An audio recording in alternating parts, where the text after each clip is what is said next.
студенттер, бүгінгі менің шеберлік сынып өткізуім төрешілердің төрешілік жасау міндет мақсаттары. Енді әр спорттың түрі бойынша әр төреші, ортадағы төреші, қапталдағы төреші болып төрешілер бөлінеді. Енді мен бүгінгі біз шеберлік сыныбымызды өткізетін күрес спорт түрі қазақша күрестен мен сіздерге қазақ күресінен төрешілік және күресуде палуандарды қазір бізде қазақ күресінде қазақша күресте көк күртеше дейді, қызыл күртеше болып палуандарды екі жақтан шығарады. Қызыл күртеше оң жақтан шығады, қызыл күртеше оң жаққа шығыңыз, көк сол қанатта. Міне, енді бізде қазақ күресінің мақсаты ережені көрсетуінде ортадағы төреші, мен ортадағына шығып тұрып, бірінші қызыл күртешедегіні спортшыны ортаға шақырамын. Қызыл күртешедегі орташа күрес палуан ортаға келіңіз. Көк күртешедегі палуан ортаға келіңіз. Енді бұл жерде сіздерге тағы бір түсіндіріп өтетінім, төрешінің баста дегеннен кейін барып екі палуан күресті бастайды. Одан кейін тоқта дегенде екі палуан да тоқтайды.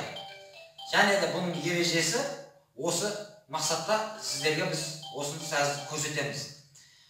Одан кейін және де бұл жерде бал беру әдістері. Бірінші, төрешінің бүк әдісінде төреші оң қолын көк күртеше істеп бал аған жағдайда көк күртешеге палуанға қарап, мен қолымды бүйтіп көтерсем, онда бұл бүк әдісі. Екінші әдісі жамбас әдісі.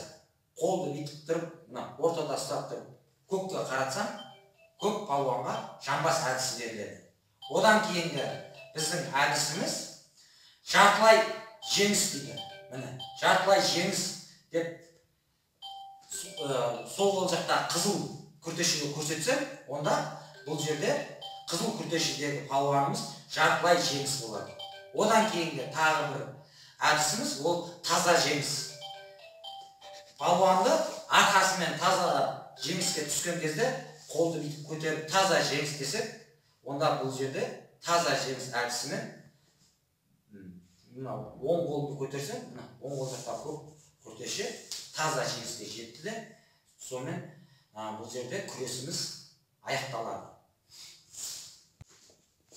Енді бұл жерде тағы бұл әдістерден бөлек қазақ күресінде ескерту болады. Палуанға егерде әдісті дұрыс жасамай, жаңағыдай аяқтан ұстап, неден қатты тартқан кезде үш ескерту берілсе, күрес тоқтатылады да, күрес қарсыласқа, жеңіс қарсыласқа берді. Үш ескерту берді. Енді берді қазіргі біздің көрсететін неғымыз, спортшылармен мен сіздерге палуандармен көрсетем, бүк әдісін қалай алу әдісін көрсетем. Келіңіздер, ұстаңыздар. Осы әдіс істелген кезде палуанның, енді бұл жерде палуанның аяғы жерге тиген кезде, қолы жерге тиген кезде, осы бүк әдіс беріледі. Енді жамбас әдісін көрсетеміз. Істеңіз. Міне, осы кезде бірінші палуанның міне жамбасы тиіп, бірінші жамбасы жерге түссе, осы жамбас әдісі болады. Бұл жерде жамбас әдісі болады. Енді жартылай жеңісті көрсетеміз. Жартылай жеңісті. Міне, палуан осы да жатса, үсті жартылай жеңіс. Толық бөксесімен иық жерге тиген жағдайда осы қазақ күресінде жартылай жеңіс болады. Енді сіздерге таза жеңіс. Міне, таза жеміс. Жамбаспен иық жерде таза былай палуан түссе, былай ұстап басқан кезде осы таза жеміс болады. Енді ескерту. Бұл жерде палуанға қалай ескерту береміз? Бірінші ескерту, міне. Неден балықтан ұстап, мынау. Нені күртешені балығынан ұстап. Осылай тартқан жағдайда. Және енді міне палуан екі қолда мінерді әдісті жасатпай, қарсылық көрсетіп, екі қолмен бірдей тіреген жағдайда ескерту әдісі болады. Және